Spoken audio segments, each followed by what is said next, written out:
Welcome students, welcome to কেমিক্স দাদা। তো আজকে আমরা আমাদের পরের ভিডিও নিয়ে চলে এসেছি। আমাদের এই ভিডিওর কিন্তু মূল আলোচনা হবে প্রবাহী তড়িৎ বা চলতড়িৎ। এতদিন তোমরা যে ভিডিওগুলো দেখেছো আমাদের এই ওয়ান শট সিরিজের মধ্যে, আশা করি সেগুলো তোমাদের জন্য খুবই হেল্পফুল হয়েছে। লাস্ট কোয়েশ্চেন্স গুলো আমি বিশ্বাস রাখি যে তোমাদের জন্য, তোমাদের পরীক্ষার জন্য খুবই দরকারি, এবং সেটা আশা করি তোমরা হয়তো যদি তোমরা টেস্ট পেপারস করো বা প্রশ্নবিচিত্রা বা কোনো বই করো, তোমরা হয়তো বুঝতেও পারছো প্রশ্নগুলো কতটা গুরুত্বপূর্ণ। যাই হোক, তো আমরা বেশি কথা না বলে একদম আমরা চলে যাবো আমাদের টপিকে, প্রবাহী তড়িৎ। তো চলো শুরু করা যাক।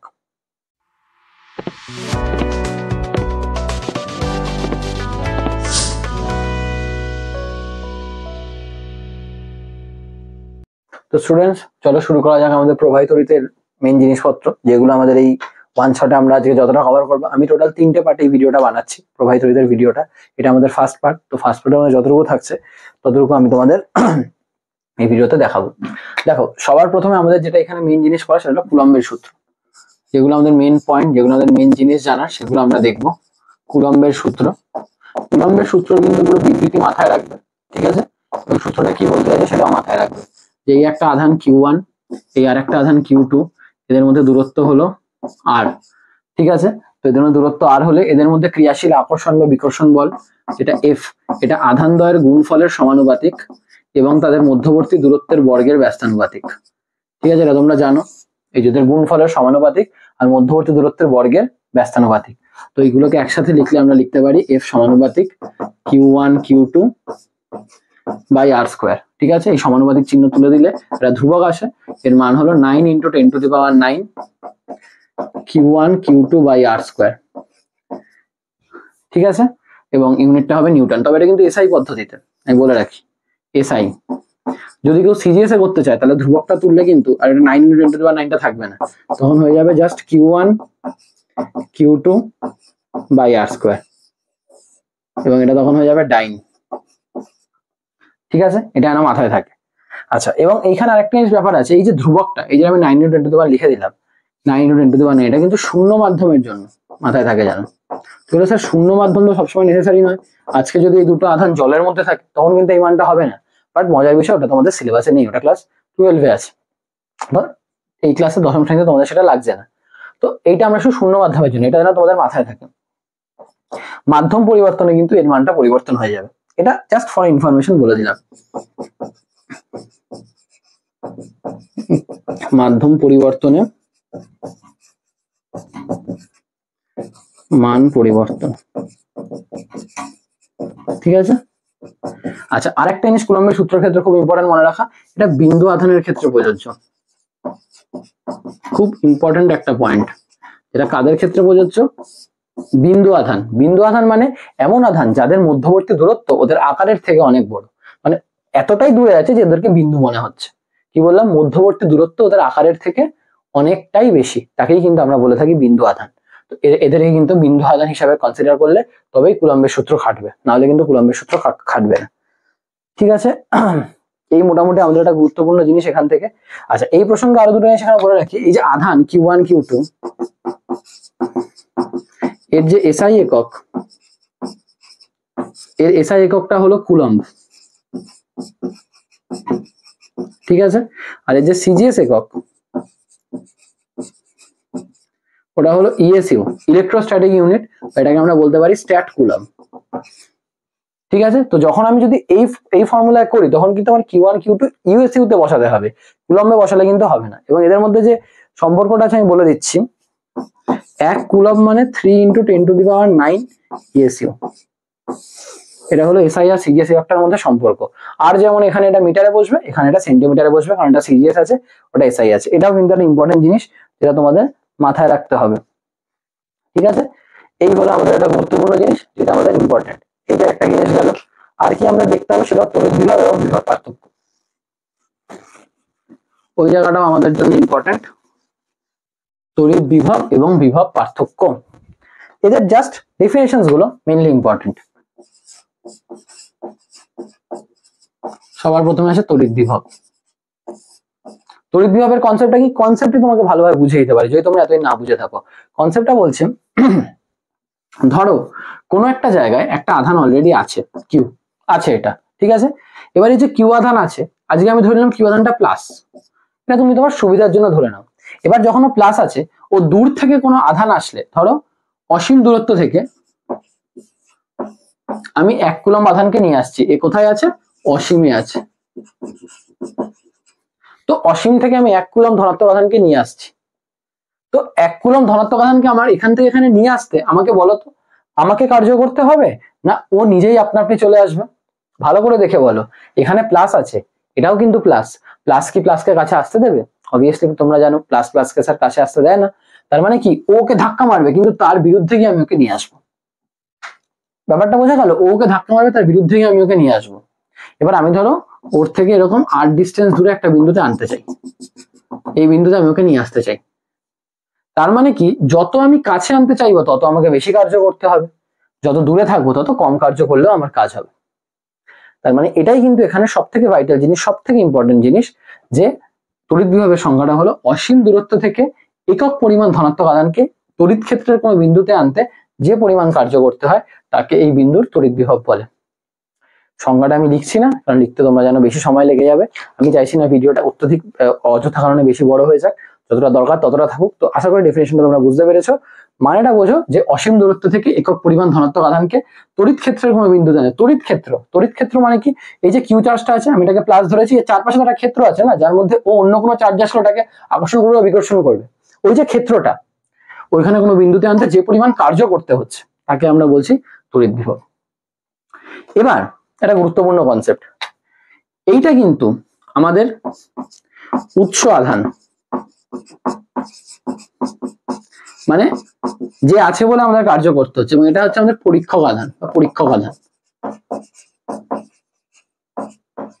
মানে যেটা দিয়ে আমরা পরীক্ষাটা করছি। মনে রাখবে তড়িৎ বিভবের সংজ্ঞায় সবসময় অসীম দূরত্ব থেকে একক পরিমাণ ধনাত্মক আধানকেই নিয়ে আসা হয়, একক পরিমাণ ধনাত্মক আধানকে, অন্য কোনো কিন্তু কিছুকে নয়। তো অসীম থেকে সংজ্ঞা কিন্তু কোনোদিন চেঞ্জ হবে না, একক পরিমাণ ধনাত্মক আধান।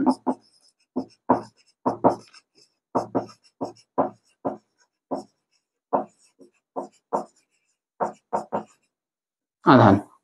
এবার কেন আমি জিনিসটা বারবার করে নোট করিয়ে দিলাম, দেখো সংজ্ঞাটা কি, অসীম দূরত্ব থেকে একক পরিমাণ ধনাত্মক আধানকে তড়িৎ ক্ষেত্রের কোনো বিন্দুতে আনতে যে পরিমাণ কার্য করতে হয়। না লেখা থাকলে আস্তে আস্তে শুনে লিখে ফেলো। যদি আমার এই পরীক্ষক আধানটা মাইনাস থাকতো স্যার, থাকতেই পারে, নেসেসারি নয় সবসময় প্লাস থাকবে। এবার তুমি নিয়ে আসো তো 1 কুলম্ব চার্জকে অসীম দূরত্ব থেকে একক ধনাত্মক আধানকে। এবার তুমি আমাকে বলো, এবার কি তোমায় নিয়ে আসার জন্য তোমাকে কার্য করতে হবে না সিস্টেম নিজেই কার্য করে নেবে? স্যার আমাকেও দেখে মনে হচ্ছে ও তো মাইনাস, ও তো প্লাস, ও তো নিজেই কার্য করে নেবে। অ্যাবসলিউটলি। তার মানে এই ক্ষেত্রে কিন্তু তোমাকে কার্য করতে হচ্ছে না, সিস্টেম নিজেই কার্য করে নিচ্ছে। তার মানে এই ক্ষেত্রে আমাদের কার্যটা ধনাত্মক ছিল, কারণ আমাকে করতে হচ্ছিল একক পরিমাণ ধনাত্মক আধানকে আনতে, আমাকে বাহ্যিক কার্য করতে হচ্ছে, তো ধনাত্মক কার্য আমায় করতে হচ্ছে, বাট এখানে আমায় করতে হচ্ছে না, সিস্টেম নিজেই করে নিচ্ছে। এখানে কার্যটা কি, ঋণাত্মক কার্য। এবার তড়িৎ বিভবের সংজ্ঞা, তড়িৎ বিভব আমরা বলতে পারি ভি ইজ ইকুয়াল টু মনে রাখবে W/Q। অসীম দূরত্ব থেকে একক পরিমাণ ধনাত্মক আধানকে আনতে যে কার্য করতে হচ্ছে, তো কার্য বাই আধান। তাহলে যদি কার্য পজিটিভ হয় তাহলে এই ক্ষেত্রে ভিটাও কি পজিটিভ, তাহলে এই বিন্দুতে এই ক্ষেত্রে তড়িৎ বিভবটা কি পজিটিভ, কিন্তু এই ক্ষেত্রে W নেগেটিভ, তার মানে এখানে ভিটাও কত নেগেটিভ। তাহলে এখান থেকে একটা আমরা বুঝতে পারছি, যদি প্লাস চার্জ থাকে উৎস আধানে তাহলে চারিদিকে পজিটিভই থাকবে, আর যদি নেগেটিভ চার্জ থাকে উৎস আধানে তাহলে চারিদিকে নেগেটিভ পোটেনশিয়াল মানে নেগেটিভ বিভব কাজ করবে। এটাই কিন্তু আমাদের ধনাত্মক বিভব এবং ঋণাত্মক বিভব। ধনাত্মক বিভব তৈরি হয় ধনাত্মক চার্জের জন্য, ঋণাত্মক বিভব তৈরি হবে ঋণাত্মক চার্জের জন্য। ঠিক আছে, মাথায় রাখবে। ধনাত্মক আধান থেকে আমাদের তৈরি হচ্ছে ধনাত্মক বিভব,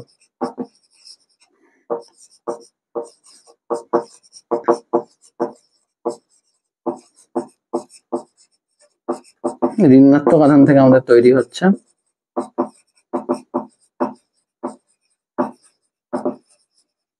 ঋণাত্মক বিভব। আশা করি বুঝতে পেরেছো। তো এটা কিন্তু আমাদের একটা গুরুত্বপূর্ণ জিনিস। আচ্ছা, এবার এই যে তড়িৎ বিভবের কনসেপ্টটা গেল, তড়িৎ বিভবের সংজ্ঞাটা বুঝতে পেরেছো, ধনাত্মক বিভব ঋণাত্মক বিভবের কনসেপ্টটা আশা করি বুঝতে পেরেছো। এবার এই ক্ষেত্রে আরেকটা জিনিস যেটা চলে আসে সেটা হলো বিভব পার্থক্য। আমি আর একটু মুছে ফেলি। এই ক্ষেত্রে একটা জিনিস যেটা চলে আসে সেটা হলো বিভব পার্থক্য। আচ্ছা, এইটা একটু মাথায় রাখবে এই ক্ষেত্রে, বিভব পার্থক্য বলার আগে বলে নি, এই যে V is equals to W by Q যেটা আমি লিখলাম, ডাব্লিউটা হলো জুল, এটা হলো কুলম্ব, তার মানে ভোল্ট মানে জুল পার কুলম্ব, ভোল্ট মানে হলো joule per coulomb, keep it in mind, মনে রাখতে হবে। আচ্ছা, ভোল্টটা হলো কিন্তু এসআই একক, সিজিএস এককও আছে, তাকে বলি আমরা ইএসইউ ভোল্ট, মানে ইএসইউ বিভব, বা আরো ভালোভাবে বলে স্ট্যাট ভোল্ট। ঠিক আছে, এটাও তোমাকে মাথায় রাখতে হবে, এবং এদের মধ্যে একটা সম্পর্ক আছে, সেই সম্পর্কটাও তোমাকে কিন্তু জানতে হবে। সম্পর্কটা কি? এক স্ট্যাট ভোল্ট মানে 300 ভোল্ট। এখানে কিন্তু ব্যাপারটা একটু উল্টো হয়, দেখো সিজিএস এককটা বেশি বড়, ভোল্টেজের ক্ষেত্রে সিজিএস এককটা বেশি বড় এসআই এককের থেকে। এক স্ট্যাট ভোল্ট মানে 300 ভোল্ট, এটাও কিন্তু মাথায় রাখবে। ঠিক আছে, এই মোটামুটি তড়িৎ বিভব সম্পর্কে জিনিস, এর বাইরে তড়িৎ বিভব সম্পর্কে কিছুই আর লাগবে না তোমাদের মাধ্যমিকে। এবার আসবো বিভব পার্থক্য। আমি তোমাদের বারবার করে বলছি, যেগুলো পড়াচ্ছি সেগুলো দেখে নোটস বানিয়ে গেলেও তোমার মাধ্যমিক অনেক নম্বর আসবে, এটা আমি লিখে দিচ্ছি, কারণ এইগুলো থেকেই প্রশ্ন আসবে তোমার মাধ্যমিকে। যদি সারা বছর একটু কম পড়াশোনা করা হয়ে থাকে তবেও এটা যদি ভালো করে বুঝে নাও, যদি কোনো জায়গায় বুঝতে সমস্যা হয় মেসেজ করো, যদি কোনো জায়গায় বুঝতে সমস্যা একটু ডিভাইন করে একটু স্লো করে দেখো, সেটা তোমাদের জন্য খুবই বেনিফিশিয়াল হবে। আচ্ছা, আমি যেটা বলছিলাম বিভব পার্থক্য,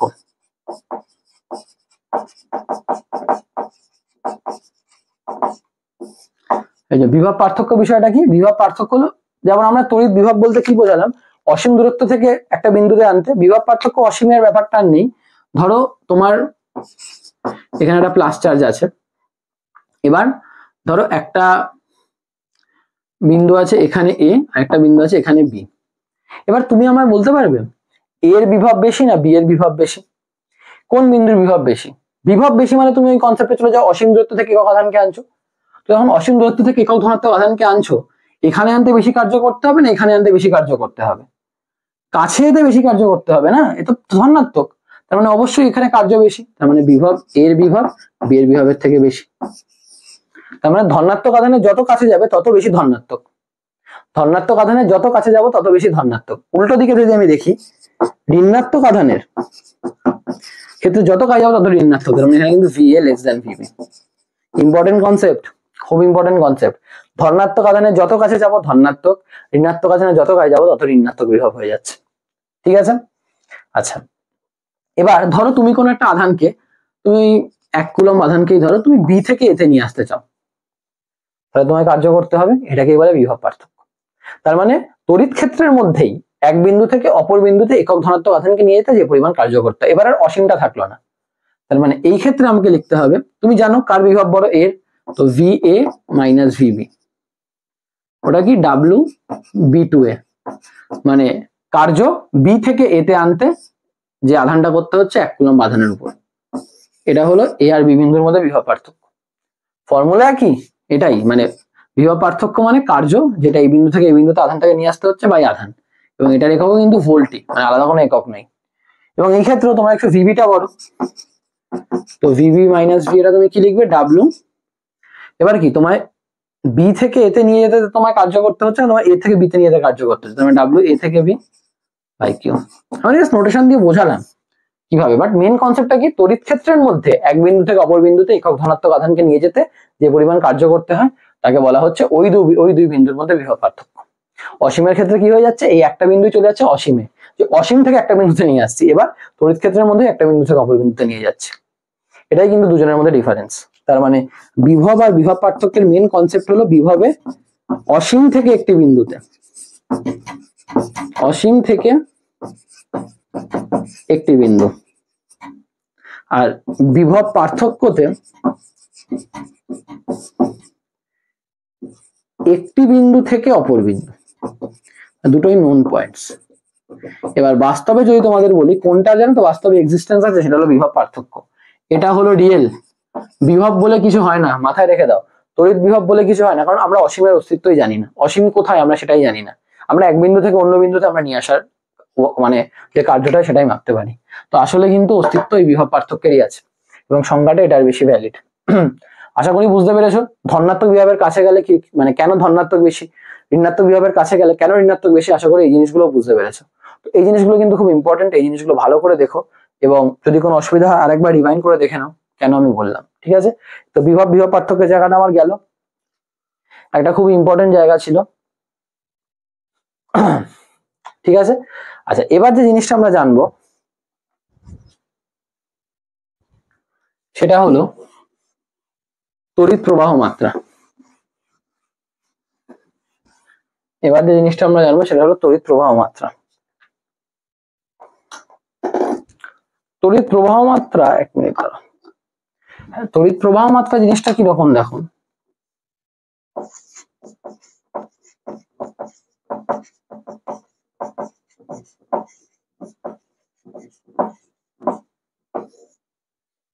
তড়িৎ প্রবাহ মাত্রা আজকে মনে রাখবে যখনই কোথাও প্রবাহ হয় নিশ্চয়ই কিছু একটা পার্থক্যের জন্য হয়, এটা প্রকৃতির নিয়ম, এটা ভগবানের নিয়ম।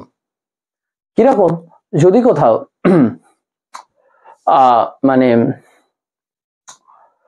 কোথাও বায়ুর চাপ বেশি কোথাও বায়ুর চাপ কম থাকে তাহলে উচ্চ চাপ থেকে নিম্ন চাপের দিকে বায়ু প্রবাহিত হয় চাপের পার্থক্য ব্যালেন্স করার জন্য। আচ্ছা, কোথাও যদি বেশি উষ্ণতা কম উষ্ণতা তাহলে বেশি উষ্ণতা থেকে কম উষ্ণতা তাপ প্রবাহিত হয় আপনা আপনি। আচ্ছা, তুমি ঘরের এক কোনায় সেন্ট মারলে ওই সেন্টের গন্ধ আস্তে আস্তে সারা ঘরে ছড়িয়ে পড়লো, তাহলে এখানে তুমি যে কোনায় সেন্ট মারলে সেই কোনায় সেন্টের যে অনুপরমাণু গুলো আছে তাদের সংখ্যা বেড়ে গেল, কিন্তু ঘরের বাকি জায়গায় তো কম, তো বেশি থেকে কমের মধ্যে ছড়িয়ে পড়লো। তার মানে কি হচ্ছে, সবসময় প্রকৃতির একটা নিয়ম আছে, আমি বেশি থেকে কমে একটা প্রবাহ করে দেবো যাতে সব দিকে সমান হয়ে যায়। তড়িৎ প্রবাহ কিন্তু তার ব্যতিক্রম নয়, তড়িৎ প্রবাহ কিন্তু একই জিনিস, যে আমার একটা বেশি থেকে কম একটা ব্যালেন্স করার জন্য। আমি বুঝিয়ে দিচ্ছি। তড়িৎ প্রবাহ মাত্রার কারণ, এর মেন কারণই কিন্তু বিভব পার্থক্য। বিভব পার্থক্য না থাকলে তড়িৎ প্রবাহ মাত্রা হবে না। এক্ষুনি বিভব পার্থক্য বোঝালাম, তো সেটা রেফারেন্স ধরে আমি এবার তড়িৎ প্রবাহ মাত্রা বোঝাবো। দেখো বিভব পার্থক্য কেন এখানে ইম্পর্টেন্ট হয়ে যাচ্ছে। আজকে ধরো তোমার কাছে একটা বস্তু আছে যে ধনাত্মক আধানে আহিত, ঠিক আছে, আর একটা বস্তু আছে সে ঋণাত্মক আধানে আহিত। আমি এক্ষুনি বললাম ধনাত্মক চার্জের জন্য ধনাত্মক বিভব, ঋণাত্মক চার্জের জন্য ঋণাত্মক বিভব। তার মানে আমি বলতে পারি না এর জন্য বিভব হবে ধনাত্মক কোন একটা বিন্দুতে আর এর জন্য বিভব হবে ঋণাত্মক। ঠিক আছে, তবে এখানে বিভব পার্থক্য আছে, এ উচ্চ বিভবে আছে নিম্ন বিভবে আছে, এটাই কিন্তু উচ্চ বিভব, এটাই কিন্তু নিম্ন বিভব।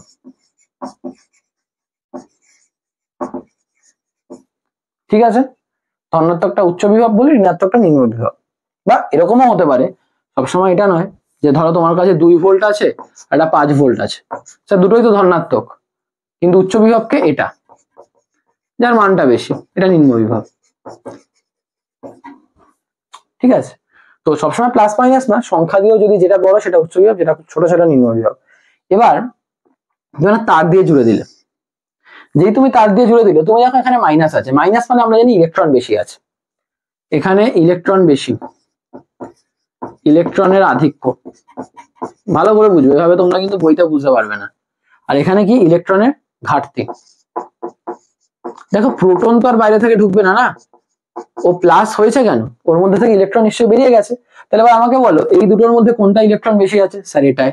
প্রকৃতির নিয়ম কি, বেশি থেকে কমে ফ্লো করে দাও, তাই জন্য প্রকৃতি কি করবে, এখান থেকে ইলেকট্রন পাঠিয়ে দেবে, ততক্ষণ পাঠাতে থাকবে যতক্ষণ দুজনের চার্জ সমান হয়ে যাচ্ছে, মানে দুজনের বিভবই সমান না হয়ে যাচ্ছে, আর দুজনের বিভব পার্থক্যটা ব্যালেন্স না হয়ে যাচ্ছে, ততক্ষণই কিন্তু পাঠাতে থাকবে। আচ্ছা, ইলেকট্রন এদিকে যাচ্ছে, বা ইলেকট্রন তো আসলে ঋণাত্মক চার্জ, আমরা একটু ধনাত্মকে ভাবতে ভালোবাসি, পজিটিভে ভাবতে ভালোবাসি, তাই জন্য আমরা মনে করি এইদিকে তড়িৎ প্রবাহ মাত্রা হচ্ছে, ওটাকে আমরা আই দিয়ে ডিনোট করি তড়িৎ প্রবাহ মাত্রাকে। আসলে কিন্তু এদিক থেকে এদিকে কিছুই প্রবাহিত হয় না, ইলেকট্রন প্রবাহের বিপরীত দিকটাই হলো তড়িৎ প্রবাহের দিক। ঠিক আছে,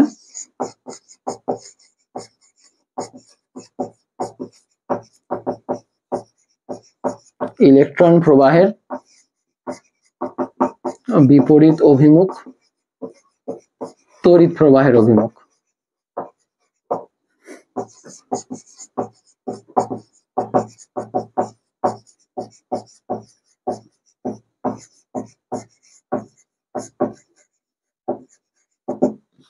ঠিক আছে, ইলেকট্রন প্রবাহের বিপরীত অভিমুখ তড়িৎ প্রবাহের অভিমুখ।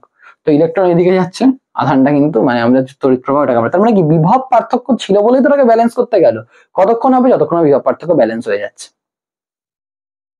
এবার তোমরা বলতে পারছো আমি ঘরে ফ্যান চালাচ্ছি, ঘরে একটা আলো মানে ঘরে কারেন্ট যাচ্ছে এবং ফ্যান ঘুরছে তো ঘুরছে তো ঘুরছে, তার মানে কি বিভব পার্থক্য কোনোদিনই ব্যালেন্স হচ্ছে না? না, কোনোদিনই ব্যালেন্স হচ্ছে না। স্যার এটা কি করে সম্ভব? ইলেকট্রন যাচ্ছে, একটা সময় গিয়ে ইলেকট্রন ব্যালেন্স হয়ে যাবে, এখান থেকে ইলেকট্রন বেরিয়ে যাচ্ছে, নেগেটিভ কমে যাবে, এখানে ইলেকট্রন ঢুকছে, পজিটিভটা কমে যাবে, আস্তে দুজন ব্যালেন্স হয়ে যাবে, নেগেটিভটা আস্তে আস্তে কমে যাবে, পজিটিভটা আস্তে আস্তে বেরিয়ে গিয়ে দুজন ব্যালেন্স হয়ে যাবে। স্যার ফ্যান লাইট কি করে এতক্ষণ চলছে সেটা আমরা পরে জানবো, ওটা আমাদের এই মুহূর্তের আলোচ্য বিষয় নয়। এই মুহূর্তে আলোচ্য বিষয় তড়িৎ প্রবাহের কারণ কি, বিভব পার্থক্য কেন হয় সেটা আমি তোমাদের বুঝিয়ে দিলাম। এবং তড়িৎ প্রবাহের অভিমুখ কি? ইলেকট্রন প্রবাহের বিপরীত অভিমুখ। এবং সবসময় আমরা এই জন্য বলি তড়িৎ প্রবাহ উচ্চ বিভব থেকে নিম্ন বিভবে হয়। তড়িৎ প্রবাহের অভিমুখ সবসময় উচ্চ বিভব থেকে নিম্ন বিভব, উচ্চ বিভব থেকে নিম্ন বিভবে তড়িৎ প্রবাহ হচ্ছে, কারণ আসলে ইলেকট্রনটা ঋণাত্মক থেকে ধনাত্মক হয়ে যাচ্ছে, তার অপোজিটটাকে আমরা তড়িৎ প্রবাহ বলছি। তার মানে আমাকে একটা বলো, আদৌ কি আসলে তড়িৎ প্রবাহ বলে কিছু হয়? না স্যার, একদমই না। আসলে তড়িৎ প্রবাহ বলে কিন্তু কিচ্ছু হয় না, ঠিক আছে? এটা যেন মাথায় থাকে, আসলে কিন্তু ইলেকট্রনের প্রবাহ হয়। তাহলে এটা হলো আমাদের তড়িৎ প্রবাহ মাত্রার মেন কারণ। আশা করি এই জিনিসটা তোমাদের কাছে ক্লিয়ার হয়েছে। এবার এর সংজ্ঞা তো আমি বলবোই, বাট আমি কনসেপ্টটা বুঝিয়ে রাখলাম, ঠিক আছে? এটা মুছে দিচ্ছি।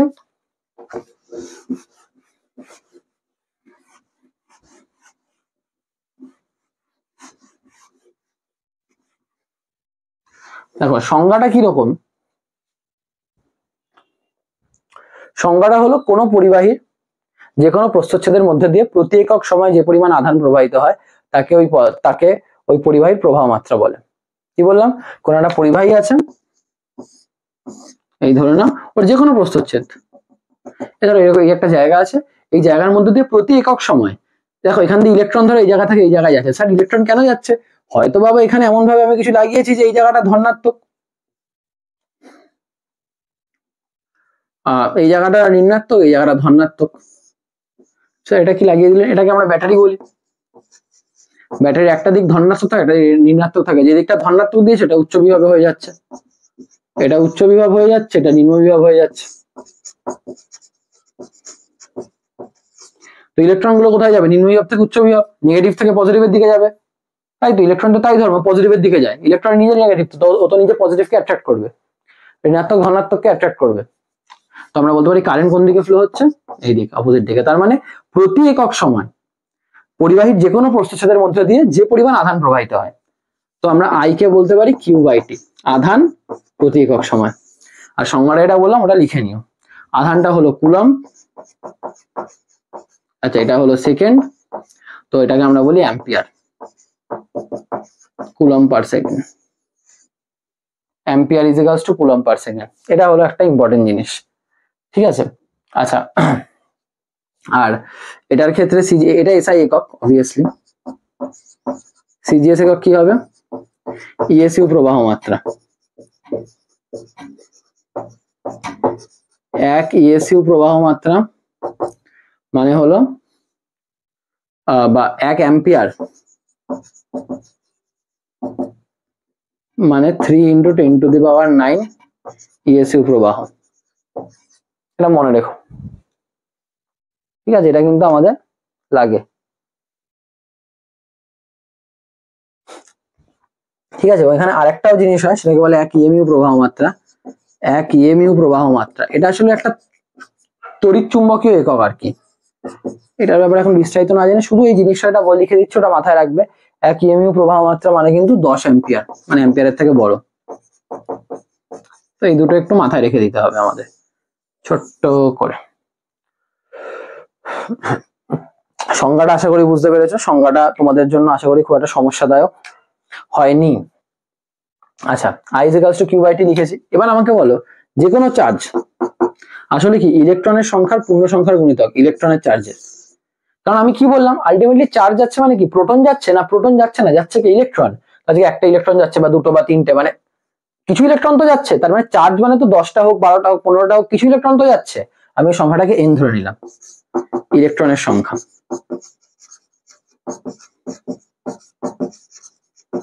ইলেকট্রনের সংখ্যা, তো আমি বলতে পারি না আই কে আই যেহেতু কিউ বাই টি, কিউ মানে এনই, আমি লিখতে পারি এনই বাই টি, মানে কি কটা ইলেকট্রন যাচ্ছে এবং একটা ইলেকট্রনের চার্জ, ই এর মান হয় -1.6 × 10⁻⁻19 কুলম। ঠিক আছে, কতক্ষণ ধরে যাচ্ছে তুমি তড়িৎ প্রবাহ মাত্রা আইটা পেয়ে যাবে। ঠিক আছে, আচ্ছা এই বিষয়ে আরো একটা কথা, ধরো তোমার কাছে একটা এরকম জিনিস আছে,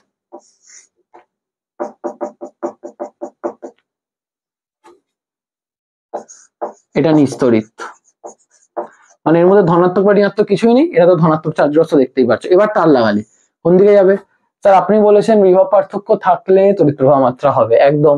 আচ্ছা এটা কোন বিভব? এটা ধনাত্মক বিভব। স্যার এটা ঋণাত্মক বিভব তো নয়, ঋণাত্মক তো নেই, ঠিক আছে, কিন্তু এইটুকু আমি বলতে পারি এর বিভবটা 0। এটা কি বলতে পারি না এর মধ্যে তো কোনো চার্জ নেই, তার মানে এর বিভবটা 0, এর কিছু একটা ধনাত্মক আছে স্টিল, তার মানে কি এটা উচ্চ বিভব তো,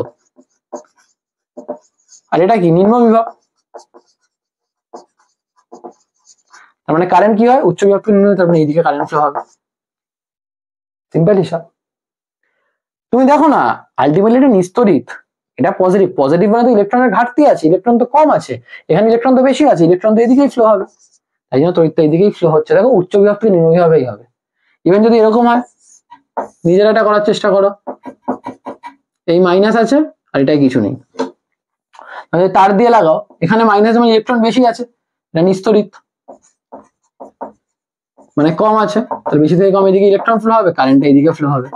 কারণ কি এটা তো নেগেটিভে আছে, এটা তো 0-তে আছে, উচ্চ বিভবটাকে এ, কিন্তু ধনাত্মক ঋণাত্মকটা ফ্যাক্টর নয়, উপরে কি আছে ভ্যালুটা হাই, কার 0-র ভ্যালু হাই নেগেটিভের থেকে, তো উচ্চ বিভব এটা কিন্তু নিম্ন বিভব, তাই না? তো উচ্চ বিভব থেকে নিম্ন বিভবে কারেন্ট ফ্লো হয়ে গেল, উচ্চ বিভব থেকে নিম্ন বিভবে কারেন্ট ফ্লো হয়ে গেল। তার মানে সেটা পজিটিভ নেগেটিভ হোক, নেগেটিভ নিস্তড়িত হোক, নিস্তড়িত পজিটিভ হোক, তোমরা কিন্তু উচ্চ বিভব নিম্ন বিভবের কনসেপ্টটা মাথায় রাখলেই তোমরা কিন্তু কারেন্টের ডিরেকশন ইজিলি ইন্ডিকেট করতে পারবে, এবং কারেন্টটা কিভাবে তৈরি হচ্ছে সেটাও কিন্তু আমি তোমাদের বলে দিলাম, কারণ বৃত্তান্ত সমস্ত জিনিস বলে দিলাম। এখানে দুটো জিনিস আর মনে রাখবে কারেন্টের ক্ষেত্রে, সেটা হলো সমপ্রবাহ এবং কি বলে ওটাকে, পরিবর্তী প্রবাহ। এই প্রশ্নটাও অনেকটা ইম্পর্টেন্ট একটা প্রশ্ন, হ্যাঁ এটাও কিন্তু আসছে বিভিন্নবার, বিভিন্ন জায়গায় আমি দেখছি। সমপ্রবাহ, সমপ্রবাহ কি বোঝায়? সমপ্রবাহ বোঝায় যে তড়িৎ প্রবাহের অভিমুখ সময়ের সঙ্গে সঙ্গে পরিবর্তিত হয় না, মানে ও একই দিকে ফ্লো হয়। মানে এই যে ধরো দেখাচ্ছি আমি কারেন্টটা এইদিকে আসছে, কারেন্টটা যে এইদিকে আসছে, তো কারেন্টটা এইদিকেই আসছে, যে আই এইদিকেই আসছে, সবসময় এইদিকেই আসছে, মানে এমন না যে আগে এদিকে গেল তারপরে এদিকে গেল, ওরকম হবে না। তো অভিমুখ, তড়িৎ প্রবাহের অভিমুখ সময়ের সঙ্গে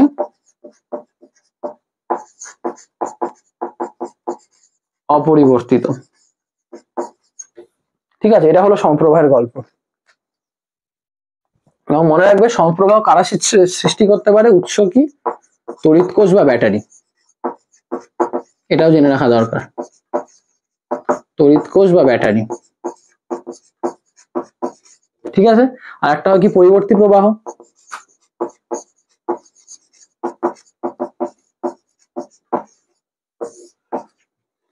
পরিবর্তী প্রবাহটা কি, অভিমুখ সময়ের সঙ্গে সঙ্গে পরিবর্তিত, আমি আর লিখছি না, মানে একবার ধরো কারেন্ট এদিকে যাচ্ছে, একবার এদিকে, আবার এদিকে, আবার এদিকে, এটা কিছুক্ষণ সময় পরপরই এটা আপনি চেঞ্জ হচ্ছে। এর উৎস কি হয়, জেনারেটর, এটাকে ডিটেলে পড়ানো হয় ক্লাস 12-এ, পরিবর্তী প্রবাহ, একদম একটা ডেডিকেটেডলি চ্যাপ্টারই আছে, তো যাদের ইন্টারেস্ট থাকবে তারা নিশ্চয়ই তারা 12-এ গিয়ে এটা পড়তে পারবে, ঠিক আছে।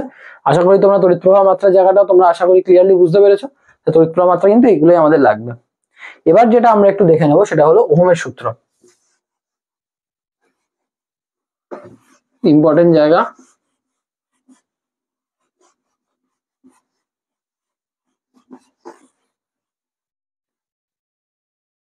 দেখো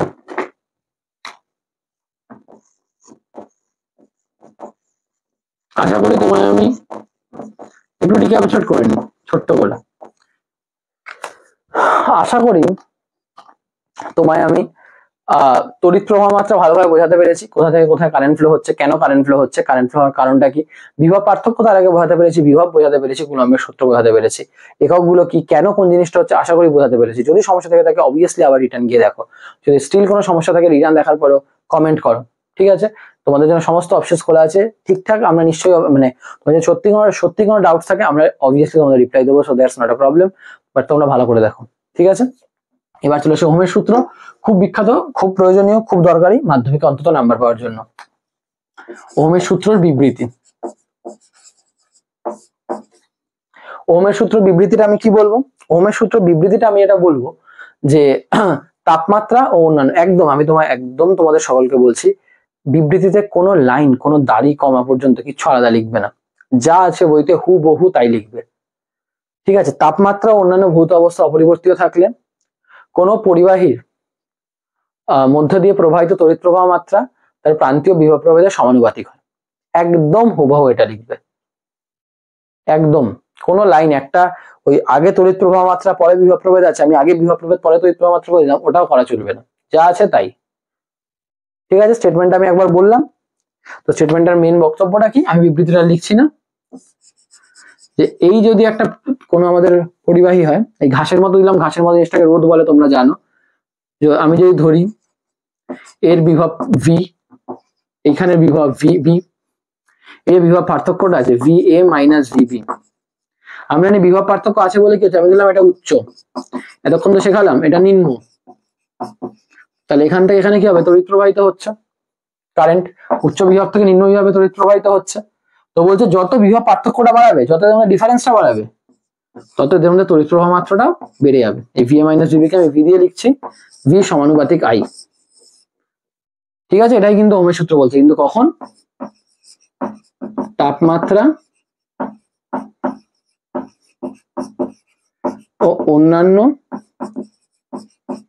ভৌত অবস্থা অপরিবর্তিত, যদি এই কন্ডিশনটা হয় তবে। তাপমাত্রা ও অন্যান্য ভৌত অবস্থা অপরিবর্তিত থাকলে তখন পরিবাহীর মধ্য দিয়ে প্রবাহিত তড়িৎ প্রবাহ মাত্রা তার প্রান্তীয় বিভব প্রভেদের সমানুপাতিক। যত এদের মধ্যে দেখেন উচ্চ বিভব নিম্ন বিভবের মধ্যে গ্যাপ যত বাড়াবে তত বেশি ইলেকট্রন প্রবাহিত হবে, মানে তত নিম্ন বিভব থেকে উচ্চ বিভব তত বেশি ইলেকট্রন প্রবাহিত হবে, তার মানে একক সময় বেশি আধান পাস করবে, বেশি কারেন্ট হবে, ভি সমানুপাতিক আই, ঠিক আছে। এবং এই সমানুপাতিক চিহ্ন একটা ধ্রুবক আছে, তাকে আমরা বলি V is equals to I R, এই আরটাকে আমরা বলি রোধ, ঠিক আছে। এটাই তো ওহমের সূত্র বলে বিবৃতি লিখে এই গাণিতিক রূপটা দিয়ে দেবে, V is equals to I R, I আরটাকে আমরা বলছি রোধ। এই যে তাপমাত্রা অন্যান্য ভৌত অবস্থা অপরিবর্তিত থাকছে, এটা কিন্তু খুব ইম্পর্টেন্ট একটা লাইন, এটা যেন ভুল না হয়। তো R is equals to V by I, তার মানে বিভব প্রভেদ এবং তড়িৎ প্রবাহ মাত্রার যে অনুপাত সেটাকে আমরা রোধ বলছি, ঠিক আছে। এবার রোধের ফিজিক্যাল কনসেপ্টটা কি, রোধ মেইনলি কেন হয়, রোধ মানে তড়িৎ প্রবাহের পথে বাধা, এটা রোধের ফিজিক্যাল কনসেপ্ট, এটা তো ম্যাথমেটিক্যাল জিনিস। ম্যাথমেটিক্যালি তুমি বলতে পারো রোধ মানে ভোল্টেজ বাই কারেন্ট, ঠিক আছে, volt by current, volt by তড়িৎ মানে তড়িৎ বিভব বা বিভব পার্থক্য বাই প্রবাহ মাত্রা। এটা কিন্তু গাণিতিক ভাবে আমি বললাম, কিন্তু কোনো সাধারণ মানুষ কিন্তু এভাবে বুঝবে না, কিন্তু এরপরে আমি যেটা বোঝাবো সেটা যে কোনো মানুষই বুঝে যাবে, বিভব পার্থক্য আর প্রবাহ মাত্রা, এদের অনুপাতটাকে আমরা রোধ বলে থাকছি। আচ্ছা এর এককটা আমি বলে দিই, এর এককটাকে আমরা ওহম বলি, সিম্বলটা হয় এরকম। তো আমরা বলতে পারি 1 ওহম মানে 1 ভোল্ট বাই 1 অ্যাম্পিয়ার, মানে 1 ভোল্ট বিভব প্রভেদ থাকলে এবং সেখানের মধ্যে দিয়ে 1 অ্যাম্পিয়ার তড়িৎ প্রবাহ মাত্রা হলে আমরা বলতে পারি বর্তনীর রোধ কত, 1 ওহম। রোধটাকে আমরা এরকম ঘাসের মতো সিম্বল দিয়ে আঁকি, যে কোনো জিনিসের রোধ আছে, রোধ জিনিসটা কি, এবার আমি ফিজিক্যাল কনসেপ্টে আসছি, কিন্তু এগুলো তো ম্যাথমেটিক্যাল জিনিস গেল। ফিজিক্যালি মানে আসলে প্র্যাকটিক্যাল লাইফে রোধটা কি, আসলে তড়িৎ প্রবাহের পথে বাধা, এই জন্যই রোধ, রোধ মানে বাধা, আটকানো তড়িৎ প্রবাহের পথে, এটা একটি বাধা, ঠিক আছে। এবার এই যে তড়িৎ প্রবাহের পথে বাধা, এই জিনিসটা যে আমি লিখলাম, এই জিনিসটা কিন্তু খুবই ইম্পর্টেন্ট একটা জিনিস। তার কারণটা হলো বাধাটা কেন হয়, দুটো তিনটা কারণ আছে। এক, এই ধরো পরিবাহের মধ্যে দিয়ে যাচ্ছে, প্রচুর ইলেকট্রন যাচ্ছে অগণিত, কোটি কোটি ইলেকট্রন যাচ্ছে এরকম, তো ইলেকট্রন গুলো যেতে যেতে নিজেরা ধাক্কা খাচ্ছে না, প্রচুর ইলেকট্রন, একটা রাস্তায় প্রচুর গাড়ি যাচ্ছে, ইলেকট্রন যেতে যেতে নিজেরা ধাক্কা খাচ্ছে, তো ইলেকট্রনের মধ্যে সংঘর্ষ,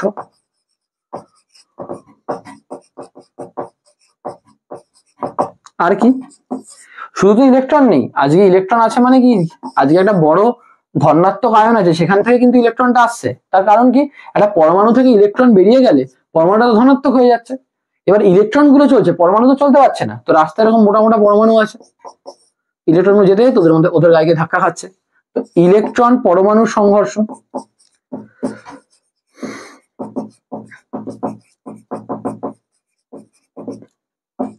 আর কি যখন ইলেকট্রন গুলো যখন পরিবাহীর মধ্যে দিয়ে যাচ্ছে দেয়ালগুলোর সাথে ধাক্কা খেতে পারে, তো ইলেকট্রন দেওয়ালের সংঘর্ষ। কেউ জিজ্ঞেস করবে না, এটা আমি তোমাদের বোঝাচ্ছি, তোমাদের কাছে জিনিসটা ক্লিয়ার থাকে। তার মানে এই যে বিভিন্ন প্রকার সংঘর্ষ হচ্ছে, এতে কি হচ্ছে, এতে ইলেকট্রনের স্পিডটা কি হচ্ছে, কমে যাচ্ছে।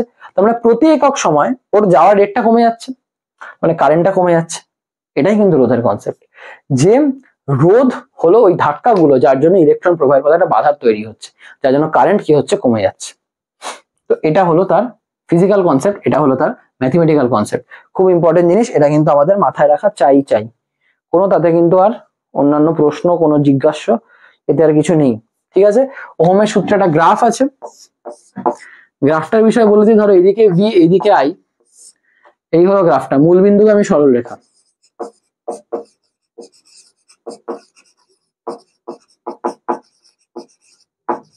মূল বিন্দুগামী সরল রেখা,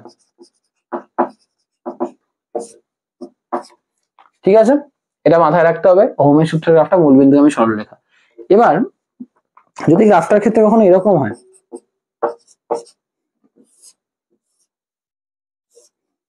এটা এ বি সি, বলো কার রোধ বেশি। মনে রাখবে যত ভোল্টেজের দিকে গ্রাফটা যাচ্ছে তত কার রোধ বেশি। তো এই ক্ষেত্রে সি এর রোধ সব থেকে বেশি, তারপর বি এর রোধ বেশি, সব থেকে কম এর রোধ। যত ভোল্টেজের দিকে, ভি এর দিকে যত লাইন যাচ্ছে তত ও রোধ বেশি। এটা কেন, এটাকে এখন এক্সপ্লেন করার দরকার নেই, এটা তুমি শুধু এখন মনে রাখো। আমি এক্সপ্লেন করতে গেলে অনেক কিছু করতে হবে, ঠিক আছে। আচ্ছা, আরেকটাই সময় রাখো, এই গ্রাফের যে নতি সেটাই হলো রোধ। তুমি বলে স্যার নতিটা কি? ছোট্ট করে বলতে পারি, এই গ্রাফটা এই ধনাত্মক অক্ষের সঙ্গে যে কোণটা করছে, ধরলাম থিটা, তার ট্যান, তো ট্যান থিটাটাকে আমরা বলবো নতি। আমি জানি অনেকে একটু গুলিয়ে গেল, তাই জন্য আমি বললাম অত মাথায় রেখে লাভ নেই, শুধু মনে রাখো নতি ইজিক্যালস টু রোধ, ঠিক আছে। আর যত ওটা ভি এর দিকে যাবে তত রোধ বাড়ছে। একইভাবে যদি গ্রাফটা যদি এরকম দিয়ে দেয়, অনেকে দেখি কনফিউজ হয়ে যায় আমি, বাট কনফিউজ হওয়ার কিন্তু কিছু নেই। আই ভি একটু উল্টে দিল এবং গ্রাফটা এরকম দিয়ে দিল এ বি সি, বলো রোধের তুলনা করো। আমি কি বলছি, যত ভি এর দিকে যাবে তত রোধ বেশি।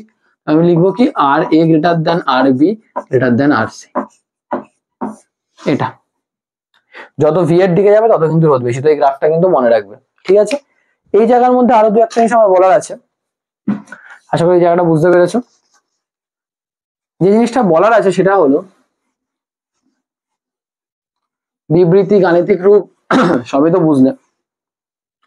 এবার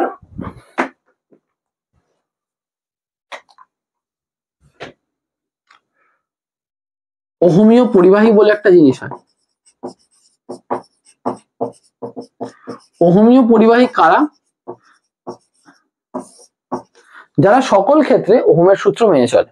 সিম্পল হিসাব, যারা সকল ক্ষেত্রে ওহমের সূত্র মেনে চলে তাদেরকেই আমরা কিন্তু বলি ওহমীয় পরিবাহী, সঠিকভাবে প্রযোজ্য। তাহলে ওহমের সূত্র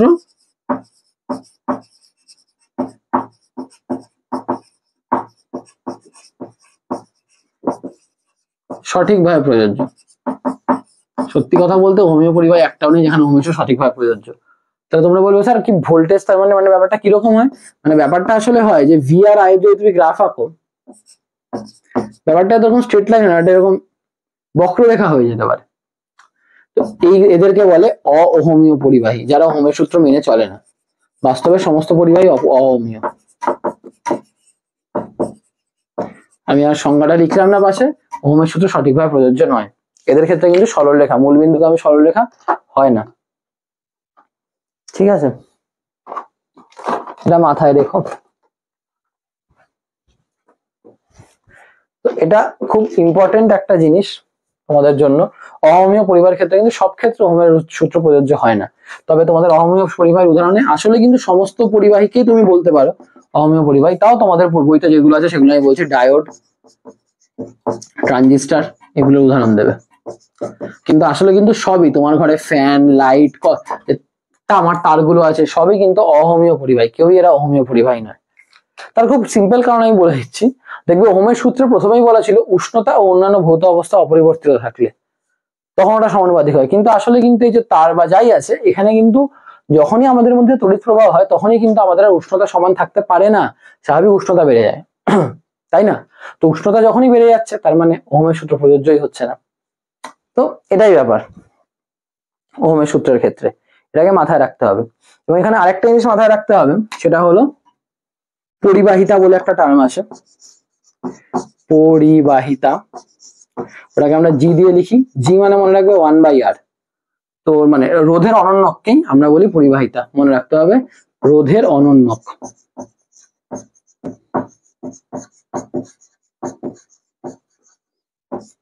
রোধের অনন্যক, ঠিক আছে। এবং এর একক 1/ওহম, এটাকে মোহ লেখা হয়, মোহ উল্টে দেয় আর কি ওহমটাকে, বা এটাকে অনেক সময় আজকাল সিমেন্সও লেখা হয়, দুটোই এর একক, মোহ বা সিমেন্স, মাথায় রাখবে। এটা একটা খুবই ইম্পর্টেন্ট জিনিস। আচ্ছা, এইখানে আর একটা জিনিস আছে যেটা আমাকে একটু বলতে হয়, সেটা হলো রোধের মাত্রা। অনেক সময় এমসিকিউতে দিয়ে দেয়, রোধের মাত্রা কিন্তু মনে রাখার চেষ্টা করতে পারো, বা যদি পরীক্ষায় বার করে নিতে পারো তাহলে খুবই ভালো। R is equals to V/I।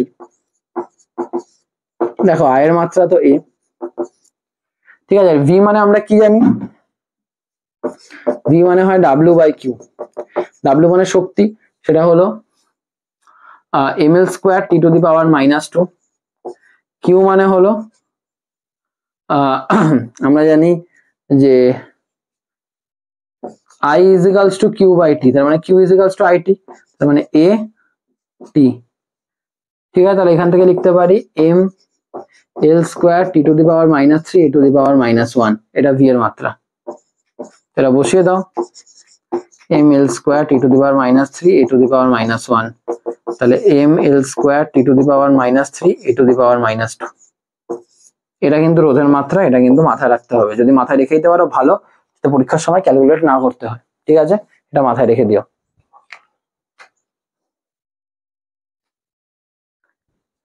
ঠিক আছে। এই জিনিসটা আশা করি বুঝতে পেরেছো। এখানে আরো 2-3টে জিনিস আছে, সেটা আমি বলে দিই। সেটা হলো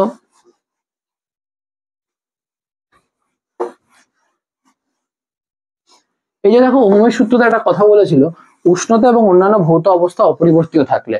স্যার অপরিবর্তিত থাকে না, আপনি তো বললেন যে তড়িৎ প্রবাহিত হলে এদের এই মানগুলো চেঞ্জ হয়ে যায়। হ্যাঁ, একদম চেঞ্জ হয়ে যায়। তা চেঞ্জ হলে কিভাবে হয়? তো সেটার টপিকটার নাম হলো রোধের নির্ভরশীলতা। রোধ কোন কোন বিষয়গুলোর উপর নির্ভরশীল?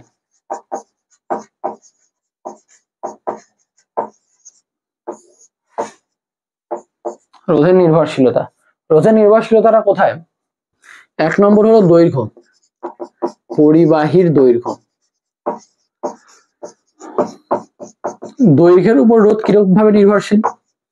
যত পরিবাহীর দৈর্ঘ্য বাড়বে তত মনে রাখবে রোধ বাড়বে, একদম সিম্পল হিসাব। কারণ স্বাভাবিক রোধ মানে কি? ইলেকট্রনগুলোর ধাক্কা। যদি তোমার রাস্তার দৈর্ঘ্য বড় হয়ে যায় তাহলে বেশিক্ষণ তো ধাক্কা হবে, কারণ রাস্তাটা তো লম্বা, তো স্বাভাবিক রোধ আরো ধাক্কা বেশি, তার মানে রোধ বেড়ে গেল। 2 নম্বর পরিবাহীর প্রস্থচ্ছেদের ক্ষেত্রফল।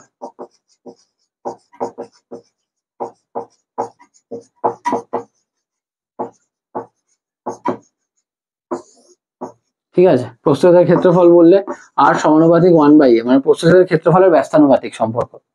ঠিক আছে, তার মানে যত প্রস্থচ্ছেদের ক্ষেত্রফল বাড়বে তত কিন্তু রোধটা কমবে। স্বাভাবিক, রাস্তা যত চওড়া হবে, যত মোটা হবে, তত কিন্তু রোধটা অবভিয়াসলি কমে যাবে, কারণ ইলেকট্রনের ধাক্কা তত কমে যাবে। কারণ রাস্তা মোটা না, চারিদিক দিয়ে গাড়ি যেতে পারছে, ইলেকট্রন চারিদিক দিয়ে যেতে পারছে, ঠিক ওরকম। উপাদান,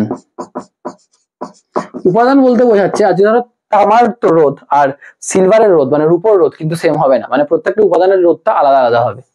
তো RCU not equals to RUAG। Copper বা তামার রোধ সিলভারের রোধের থেকে আলাদা। 4 নম্বর খুব ইম্পর্টেন্ট, উষ্ণতা। মনে রাখবে পরিবাহীর ক্ষেত্রে উষ্ণতা এবার ভাগ আছে, ক্যাটাগরি আছে। পরিবাহীর ক্ষেত্রে, যারা পরিবাহী তাদের ক্ষেত্রে উষ্ণতা বাড়লে রোধও বাড়ে। তো আর সমানুপাতিক টি, যত উষ্ণতা বাড়ছে তত রোধও বাড়ছে, কারণ তত কি হচ্ছে? ইলেকট্রনগুলোর ধাক্কাও বাড়ছে, তাই জন্য কিন্তু উষ্ণতা বাড়লে রোধও বাড়ছে, কারণটা মনে রাখবে। সেকেন্ড হলো অর্ধপরিবাহী যারা আছে এবং তড়িৎ বিশ্লেষ্য।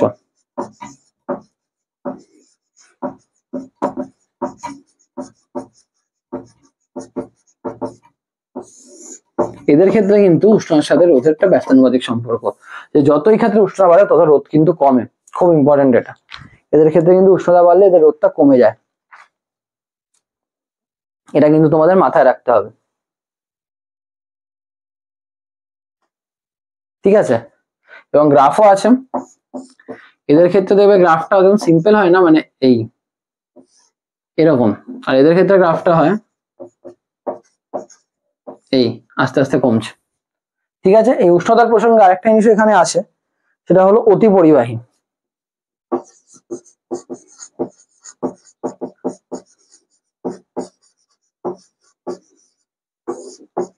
অতি পরিবাহীর কনসেপ্টটা কি? এই যে দেখো পরিবাহীর ক্ষেত্রে তাপমাত্রা বাড়লে রোধ বাড়ছে, এই যে টি যত বাড়ছে রোধ বাড়ছে, তাহলে টি কমলে রোধটাও কমবে। একটি নির্দিষ্ট উষ্ণতায় কমতে কমতে একটি নির্দিষ্ট উষ্ণতায় গিয়ে কি হচ্ছে, রোধ শূন্য হয়ে যাচ্ছে। রোধ শূন্য হয়ে যাওয়া মানে কি? পরিবাহিতা অসীম, মানে প্রচুর পরিবহন করতে পারছে। ওই অবস্থাটাকে আমরা বলি অতি পরিবাহী, সুপার কন্ডাক্টর। খুব ইম্পর্টেন্ট, বর্তমানে খুবই ইম্পর্টেন্ট সুপার কন্ডাক্টর।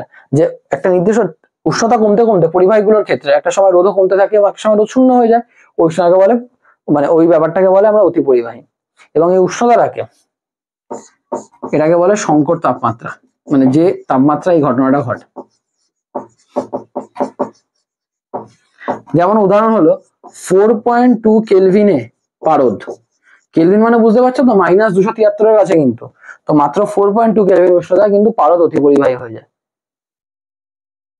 ঠিক আছে, তো এই হলো মোটামুটি ব্যাপার। আরো কিছু ফ্যাক্টরস আছে যেগুলোর উপর ম্যাটার করে, বাট এইগুলো মেজর ফ্যাক্টর, এগুলো মেইন ফ্যাক্টর যেগুলো আমাদের রোধ নির্ভর করে। আরো আছে আমাদের চাপ, আলো, চৌম্বক ক্ষেত্র, এগুলোর প্রভাবে রোধ চেঞ্জ হয়।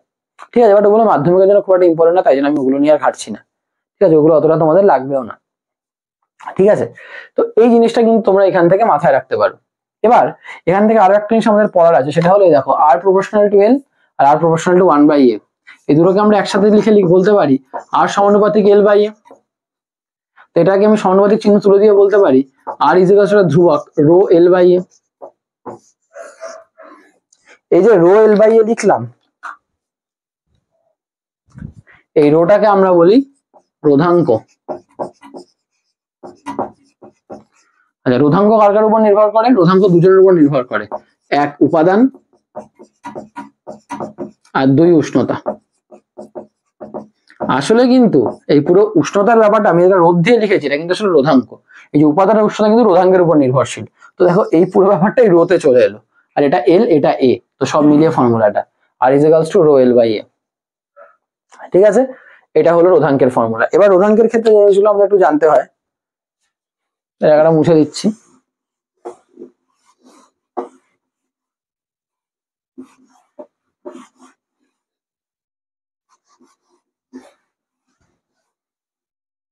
যে R is equals to rho L by A তে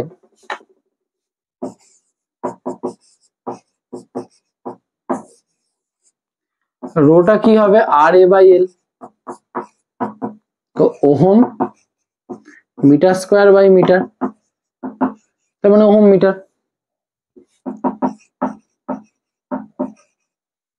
ঠিক আছে, এটা হলো রোধাঙ্কের একক। আচ্ছা, রোধাঙ্কের একটা সংজ্ঞাও আছে। তুমি যখন rho is equals to R A by L হয়েছে, বা আমি এখান থেকেও বলতে পারি যদি এল 1 হয় আর এ 1 হয়, তাহলেই কিন্তু আমি বলতে পারি আর ইজ ইকুয়ালস টু রো। তার মানে কোনো পরিবাহীর এল 1 মানে কি, রোধাঙ্কের কিন্তু সংজ্ঞা দেয়।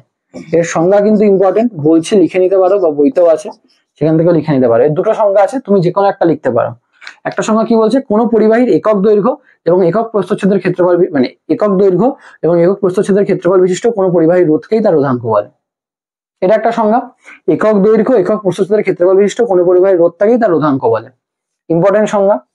আরেকটা সংজ্ঞা কি? আরেকটা সংজ্ঞা হলো কোনো পরিবাহীর বা কোন পরিবাহী উপাদানের তৈরি ঘনকের, কোন পরিবাহী উপাদানের তৈরি একক ঘনকের, একক ঘনক কেন কথাটা বলছে দেখো, একক ঘনক মানে এর বাহুগুলোর দৈর্ঘ্য এক, এর যে ক্ষেত্রফলটা সেটা 1 × 1 করে একই হয়ে যাচ্ছে। তো কোন একক ঘনকের দুই বিপরীত বাহুর, এই যে দুটো বিপরীত বাহুর মধ্যবর্তী, কোন একক ঘনকের দুই বিপরীত বাহুর মধ্যবর্তী রোধটাকে আমরা তার রোধাঙ্ক বলি। কেন একক ঘনক বলতে? আমার দৈর্ঘ্য এক হয়ে গেল, প্রস্থের ক্ষেত্রফল এক হয়ে গেল, তো দুটোকে আমি একসাথে বলে দিলাম। বিপরীত দুটো তলের মধ্যে ক্রিয়াশীল রোধকেই আমরা রোধাঙ্ক বলি। তো দুটো সংখ্যাই কিন্তু একইভাবে জাস্টিফাইড, একইভাবে ভ্যালিড, যেটা তোমাদের ভালো মনে হয়, যেটা তোমাদের মনে হয় ঠিকঠাক, সেটাই তোমরা কিন্তু এখানে ইউজ করতে পারো। ঠিক আছে, রোধাঙ্কের একক কিন্তু বা রোধাঙ্কের জিনিসটা কিন্তু ইম্পর্টেন্ট। এই রোধাঙ্ক থেকে একটা জিনিস হয়, সেটা বলে পরিবাহিতাঙ্ক।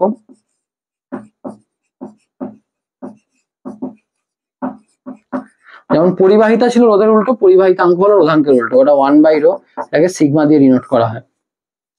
1/ρ এর একক কি? দেখো রোধাঙ্কের যা একক তার উল্টো, তার মানে ওহমের উল্টো মো, একটু আগে দেখলাম, আর এম এর উল্টো মিটার ইনভার্স, ওটাকে সিমেন্সও বলে। তো সিমেন্স মিটার ইনভার্স, এটা কিন্তু আমাদের পরিবাহিতাঙ্কের একক, এটাও কিন্তু মাথায় রাখতে হবে। অবশ্যই পরিবাহিতাঙ্ক বোঝাচ্ছে কত ভালো পরিবহন করতে পারবে, রোধাঙ্ক বোঝাচ্ছে কতটা ভালো ওর রোধ হতে পারে। ঠিক আছে, এই জিনিসটা কিন্তু এখানে থাকে এবং তোমাদের মাথায় রাখতে হবে। ঠিক আছে, তো এই জিনিসগুলো রোধের নির্ভরশীলতা, এই জিনিসগুলো গুরুত্বপূর্ণ জিনিস, ইম্পর্টেন্ট জিনিস। এই রোধাঙ্কের উপর বেস করে আমি দুটো বিশেষ ধরনের জিনিস তোমাদের দেখাতে চাই।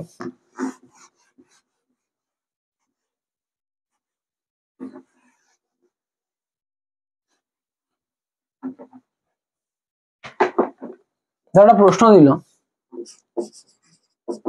কোন পরিবাহীর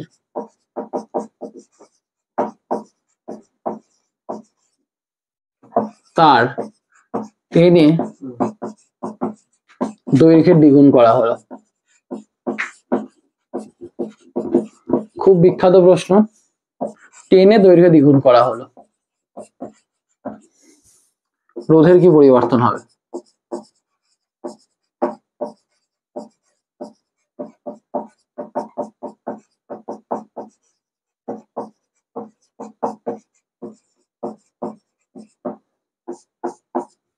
তো কোন পরিবাহী তার টেনে দৈর্ঘ্য দ্বিগুণ করা হলো, তাহলে রোধের কি পরিবর্তন হবে? অনেকেই কি ভুল করবে, আর সমানুপাতিক এল বলে ওরা দেখবে আচ্ছা এলটা আমার 2L হয়ে গেছে, তাহলে আরটাও আমার 2R হয়ে যাবে, কারণ রোধ দৈর্ঘ্যের সমানুপাতিক, দৈর্ঘ্য দ্বিগুণ হলে রোধও দ্বিগুণ হয়ে যাবে। অতটা সিম্পল না, আমাকে টেনে কথাটা বলেছে, টেনে কথাটা যখনই আসবে তোমায় মাথায় রাখতে হবে একটা তার এরকম আছে, তুমি ওটাকে টানছো দুদিক দিয়ে, ওটা কিন্তু একটু পাতলাও হয়ে যাচ্ছে, ভেবে দেখো, হয়তো বড় হলো কিন্তু একটু পাতলাও হয়ে গেল। কিন্তু তারপরে রোধ, এবং যখন আমি টেনে শব্দটা উল্লেখ করছি, আমার শুধু দৈর্ঘ্যের পরিবর্তন দেখলে হবে না, আমার ক্ষেত্রফলটাও দেখতে হবে। তো এই ক্ষেত্রে ওর মনে রাখতে হবে প্রাথমিক আয়তন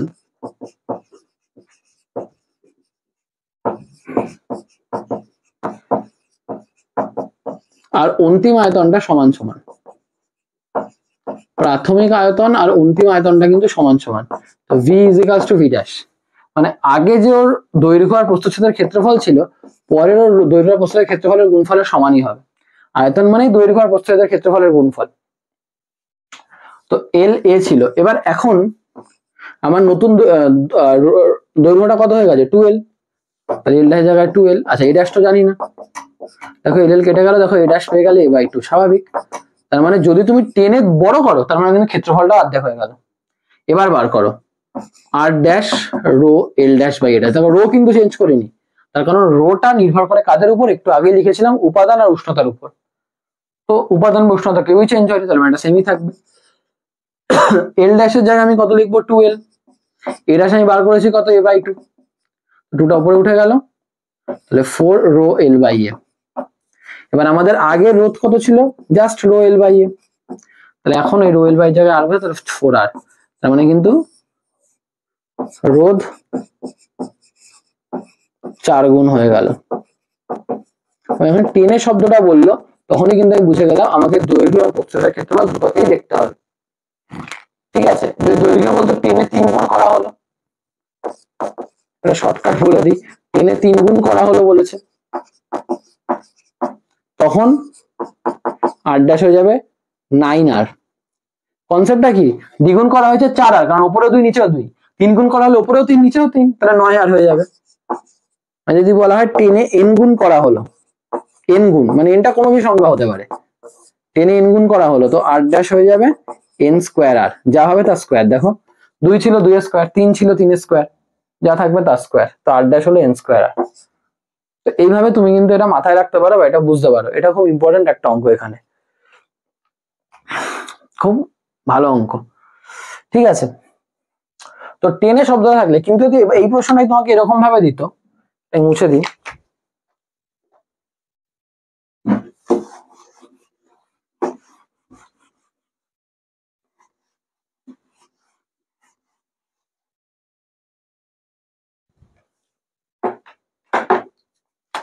তারটিকে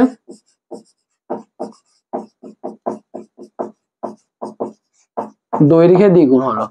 তোমার টেনে শব্দটা উল্লেখ করেনি, মানে তুমি টেনেছো এসব কিছু বলেনি, তার মানে তখন তোমার আর সমানুপাতিক এল, তো দৈর্ঘ্যে যখন দ্বিগুণ হয়েছে তো রোধটাও তখন তুমি দ্বিগুণ লিখে দিতে পারো। টেনে শব্দটা যখন উল্লেখ করবে তখনই কিন্তু তোমাকে ওই কনসেপ্টে লাগাতে হবে, এটা আমি বললাম, কারণ টানলে ব্যাপারটা আলাদা। আমি তার থেকে দ্বিগুণ করলাম কি করে, একটা তার দ্বারা জোড়া লাগিয়ে দিলাম, সেখানে তো প্রস্থের ক্ষেত্রফল চেঞ্জ হলো না। তো এটা কিন্তু মাথায় রাখতে হবে, এটা কিন্তু একটা গুরুত্বপূর্ণ জিনিস। ঠিক আছে, তো মোটামুটি ওহমের সূত্র এবং সেই সংক্রান্ত কিছু জিনিস, রোধ, রোধাঙ্ক, এই জিনিসগুলো কিন্তু আমাদের গুরুত্বপূর্ণ জিনিস ছিল, যেগুলো আমাদের হয়ে গেল। এবার এখানে দু তিনটা গুরুত্বপূর্ণ প্রশ্ন তোমাদের আলোচনা করে দিচ্ছি, যেটা তোমাদের লাগবে মাধ্যমিক পারপাসে।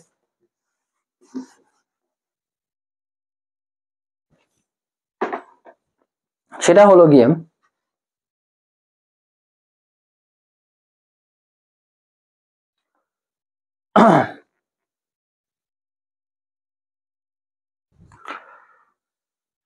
নাইক্রোম তারের কুণ্ডলী। দেখবে বৈদ্যুতিক হিটার,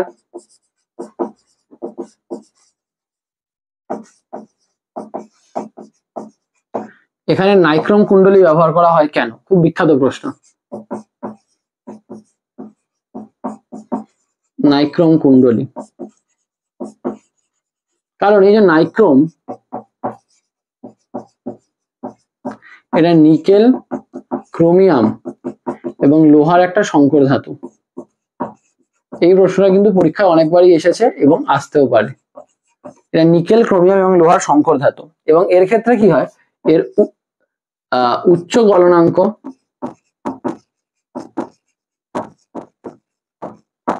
এবং উচ্চ রোধাঙ্ক, ঠিক আছে, উচ্চ গলনাঙ্ক এবং উচ্চ রোধাঙ্ক। এবার এই উচ্চ মানে উচ্চ গলনাঙ্ক এবং উচ্চ রোধাঙ্ক হওয়ার জন্য কি হয়, যে যখন জিনিসটা গরম হয় তো ওই উচ্চ চাপে ওটা গলে যায় না।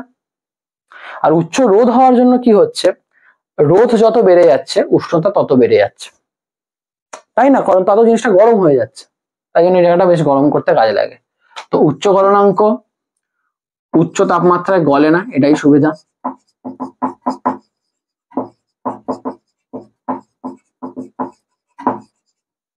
ঠিক আছে, আর উচ্চ তাপ সৃষ্টি হচ্ছে, তো এই জন্য কিন্তু নাইক্রোম তারের কুণ্ডলী ব্যবহার করা হয়। তারপর ফিলামেন্টে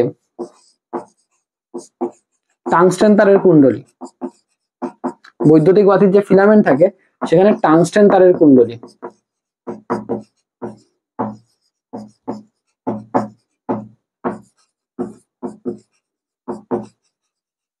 টাংস্টেন তারের কুণ্ডলী কেন ব্যবহার করা হয়?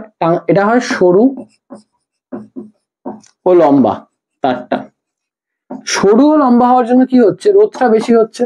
স্যার কেন? এই যে একটু আগেই শেখালাম, আর সমানুপাতিক এল, আর সমানুপাতিক 1/a। তো যত লম্বা হচ্ছে তত রোধ বাড়ছে, যত সরু হচ্ছে মানে ক্ষেত্রফল যত কমছে তত রোধ বাড়ছে। তো সরু আর লম্বা হওয়ার জন্য রোধ বাড়ছে। এবার রোধ যত বাড়ছে উষ্ণতা তত বাড়ছে, রোধ যত বাড়ছে উষ্ণতা তত বাড়ছে, এবং অতি উচ্চ উষ্ণতা এটা সাদা হয়ে আলো বিকিরণ করে।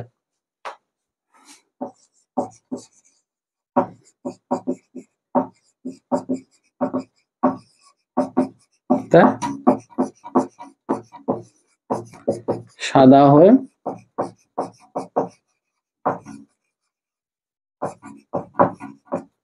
আলো বিকিরণ করে। ঠিক আছে, তো এইটা একটা ইম্পর্টেন্ট জিনিস যে ফিলামেন্টে কেন টাংস্টেন তারের কুণ্ডলী ব্যবহার করা হয়, বৈদ্যুতিক হিটারে কেন নাইক্রোম তারের কুণ্ডলী ব্যবহার করা হয়, এগুলো কিন্তু তার উত্তর। ঠিক আছে, তো মোটামুটি কিন্তু আমরা অনেকটা জায়গায় দেখলাম, মেন অনেকগুলো গুরুত্বপূর্ণ পয়েন্ট বা ইম্পর্টেন্ট জায়গা যেগুলো আমাদের মাধ্যমিক পরীক্ষার জন্য দরকার, সেই জায়গাগুলো দেখলাম, আমরা একটা রিভিশন মতো কিন্তু করে নিলাম।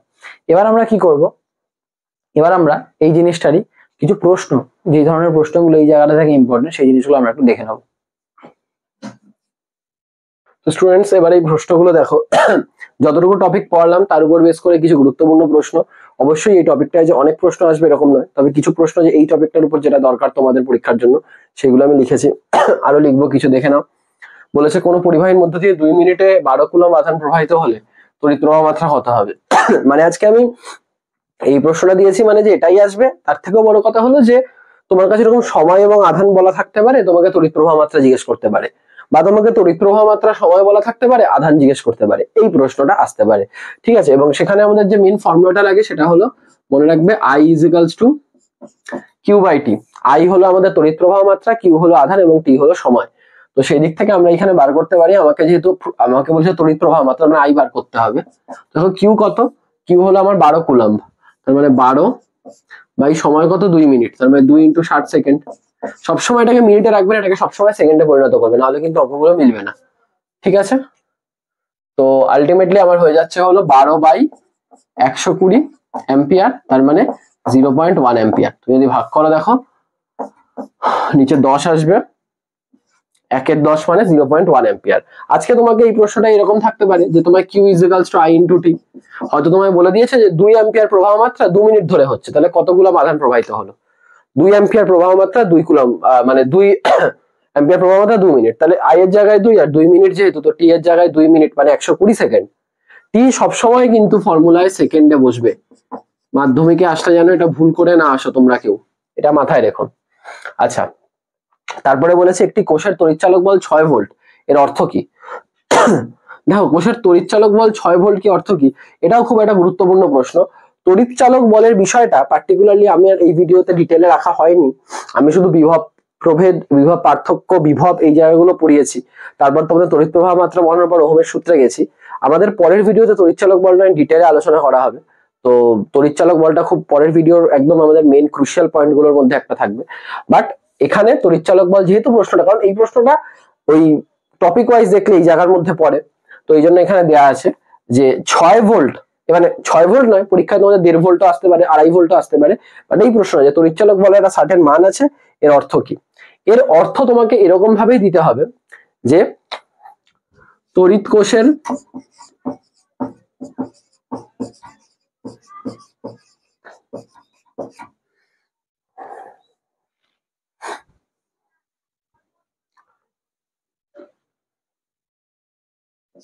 ধনাত্মক মেরু থেকে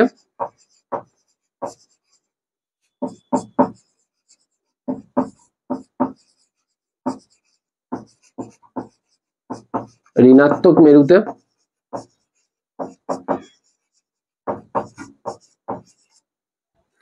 কোষের কোন তড়িৎ কোষের ধনাত্মক মেরু থেকে ঋণাত্মক মেরুতে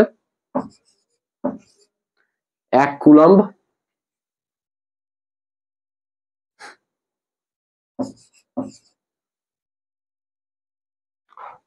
ধনাত্মক মেরু থেকে ঋণাত্মক মেরুতে, আচ্ছা এটাকে একটু উল্টে দিতে হবে, ধনাত্মক না, ঋণাত্মক মেরু থেকে ধনাত্মক করে দিতে পারি। হ্যাঁ, তড়িৎ কোষের ঋণাত্মক মেরু থেকে ধনাত্মক মেরুতে 1 কুলম্ব তড়িতাধান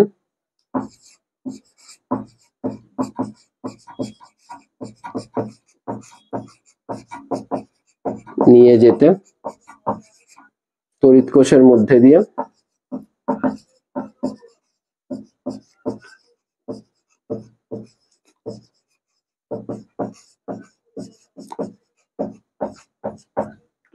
6 জুল কার্য করতে হয়।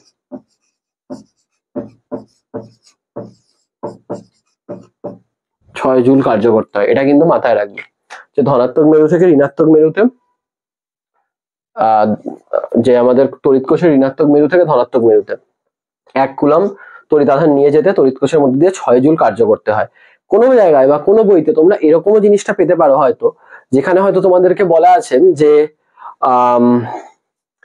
তড়িৎ কোষের দুটি যে আমাদের তড়িৎদ্বার থাকে, সেই তড়িৎদ্বার গুলোর মধ্যে যে বিভব পার্থক্য, ভালো করে বোঝো, তড়িৎ কোষের দুটি তড়িৎদ্বারের মধ্যে যে বিভব পার্থক্য সেটা 6 ভোল্ট। মুক্ত অবস্থায় তড়িৎ কোষের দুটি তড়িৎদ্বারের মধ্যে বিভব পার্থক্য 6 ভোল্ট, সেটাকে অনেক বইতে বলা থাকতে পারে, তবে এবার এটা বেটার মনে হয়।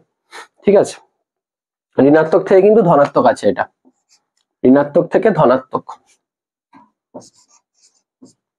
ধনাত্মক মেরুতে 1 কুলম্ব ধনাত্মক তড়িৎ আধান, এটা কিছু লিখিনি মানে ধনাত্মক আছে, তিনি যেতে যে কার্যকর মানে তড়িৎ কোষের মধ্যে 6 জুল কার্য করতে হয়। আজকে তোমার এখানে 2.5 ভোল্ট থাকে, তোমার জাস্ট 6 জুলের জায়গায় 2.5 জুল হয়ে যাবে। তোমার যদি এখানে 3.5 ভোল্ট থাকে, 6 জুলের জায়গায় 3.5 জুল হয়ে যাবে। তো সেটা মাথায় রেখো।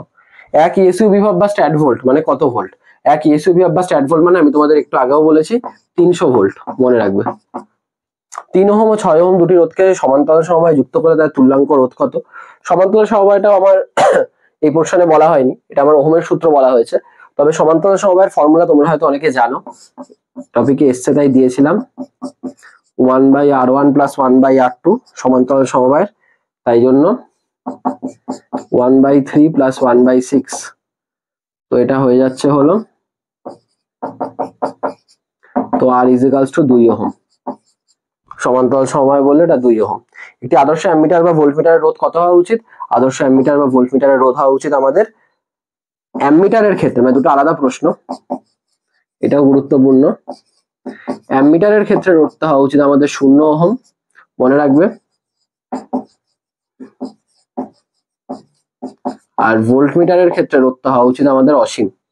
ঠিক আছে, এটা মাথায় থাকে যেন, ভোল্টমিটারের ক্ষেত্রে রোধ অসীম, অ্যামিটারের ক্ষেত্রে 0 ওহম। দেখে নাও স্টুডেন্টস, এই প্রশ্নগুলো দেখো, খুব গুরুত্বপূর্ণ প্রশ্ন। সবার প্রথমে আসে ওহমের সূত্র বিবৃত করো। অলরেডি কিন্তু যখন আমি জিনিসটা পড়াচ্ছিলাম তখন বলে দিয়েছি যে উষ্ণতা এবং অন্যান্য ভৌত অবস্থা অপরিবর্তিত থাকলে কোনো পরিবাহীর মধ্য দিয়ে প্রবাহিত তড়িৎ প্রবাহ মাত্রা তার দুই প্রান্তের বিভব প্রভেদের সমানুপাতিক হয়। তো একদম যা আছে একদম হুবহু তাই লিখবে, কোনো এদিক ওদিক কিছু করার দরকার নেই।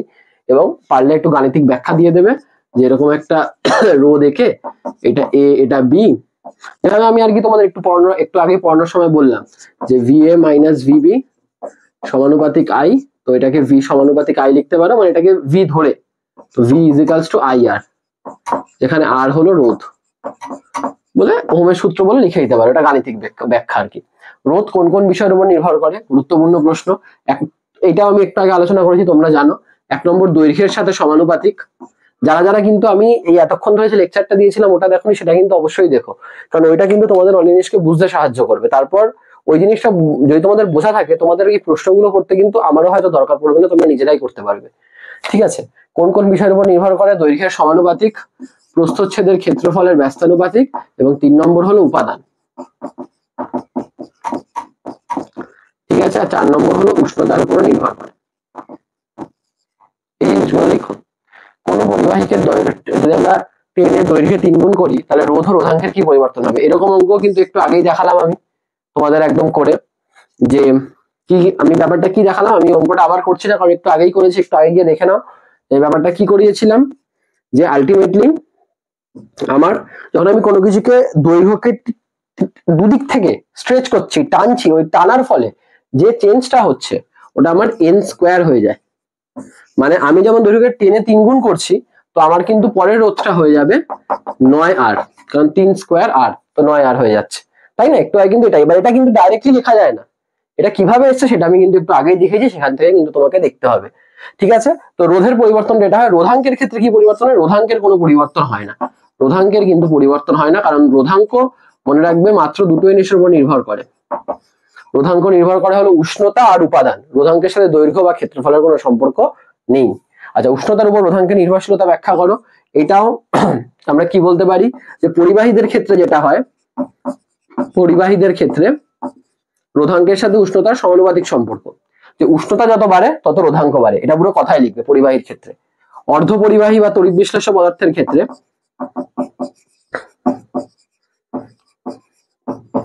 অর্ধ পরিবাহী বা তড়িৎ বিশ্লেষ্য পদার্থের ক্ষেত্রে রোধাঙ্কের সাথে উষ্ণতার ব্যস্তানুপাতিক সম্পর্ক, যত উষ্ণতা বাড়বে তত রোধাঙ্ক কমবে। ঠিক আছে, এবং যেগুলো সংকর ধাতু আছে,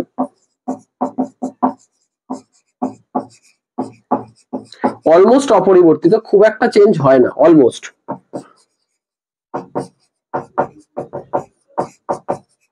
অপরিবর্তিত। ঠিক আছে, অতি পরিবাহী কাকে বলে? তো আমরা এই ক্ষেত্রে কি বলতে পারি, আমরা জানি উষ্ণতা বাড়ালে কোনো পরিবাহীর রোধ বৃদ্ধি পায়, তার মানে উষ্ণতা কমালে রোধ কমবে। এরকম করতে করতে যে একটা নির্দিষ্ট উষ্ণতায় কোনো পরিবাহীর রোধ প্রায় শূন্য হয়ে যায়, উষ্ণতা কমাতে কমাতে একটা নির্দিষ্ট উষ্ণতায় কোনো পরিবাহীর রোধ প্রায় শূন্য হয়ে যায়।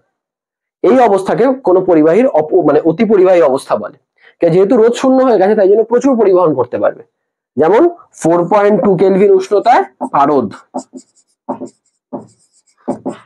অতি পরিবাহীর কথা আই থিঙ্ক একটু আগেই বলেছি, যে সংখ্যাটা বললাম ওটা কিন্তু আস্তে আস্তে মানে ভিডিওটা একটু রিভাইন্ড করে আস্তে আস্তে করে তোমাদের মনে হলে লেখার হলে লিখে নাও, ঠিক আছে? অতি পরিবাহী কাকে বলে, এটাও ইম্পর্টেন্ট জিনিস। কোন পরিবাহী রোধাঙ্ক এরকম দিয়ে দিয়েছে, এর অর্থ কি? খুব গুরুত্বপূর্ণ প্রশ্ন মাধ্যমিকের জন্য। যে কোনো একটা এরকম ভ্যালু থাকতে পারে, সেটাকে আমরা কিভাবে লিখবো? দেখো, রোধাঙ্কের সংজ্ঞা দুভাবে দেওয়া যায়। দুভাবে আমি তোমাদের একটু আগে বলেছি। একটা আমি তোমাদের কি বলেছি, রোধাঙ্কের সংজ্ঞাটা আগে মনে করো। রোধাঙ্কের সংজ্ঞাটা আমি বলেছি যে আমাদের একক দৈর্ঘ্য এবং একক প্রস্থচ্ছেদের ক্ষেত্রফল বিশিষ্ট কোনো পরিবাহী তারের রোধকে আমরা তার উপাদানের রোধাঙ্ক বলে থাকি। তো ওইটা দিয়ে তুমি ডেফিনেশন দিতে পারো, একক দৈর্ঘ্য এবং একক প্রস্থচ্ছেদের ক্ষেত্রফল বিশিষ্ট কোনো পরিবাহী তারের রোধকে। তাহলে এখানে কি বলবে? 1 সেন্টিমিটার দৈর্ঘ্য এবং 1 সেন্টিমিটার স্কোয়ার ক্ষেত্রফল বিশিষ্ট কোন পরিবাহীর রোধ হলো 1.72 × 10⁻⁻6 ওহম। হলে সেই পরিবাহীর উপাদানের রোধাঙ্ককে আমরা 1.72 × 10⁻⁻6 ওহম সেন্টিমিটার বলতে পারি। এটা একটা হতে পারে। পুরো রোধাঙ্কের ডেফিনেশনকে কিন্তু বেস করে দিলাম। আরেকটা কি হতে পারে? আরেকটা হতে পারে হলো যে রোধাঙ্কের যে আরেকটা ডেফিনেশন ছিল, কোন পরিবাহীর তৈরি একক ঘনকের দুই বিপরীত তলের মধ্যবর্তী রোধকে রোধাঙ্ক বলে।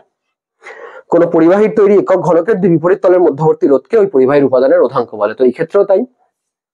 আজকে এখানে কোনো পরিবাহী লেখা, তোমরা যদি বলতে মানে পিতল, সোনা বা কোনো ভি এখানে ধাতু বলে, তো সোনা, তামা, রূপা, সেই অনুযায়ী তুমি কিন্তু এখানে অ্যান্সার দিতে পারতে। ধরো তোমায় বললো এটা সোনার রোধাঙ্কের ব্যাপারে বললো, তো সোনার রোধাঙ্কের ক্ষেত্রে বললে তুমি এটা কিভাবে বলবে? সোনার রোধাঙ্কের ক্ষেত্রে বললে তুমি এটা বলতে পারো যে 1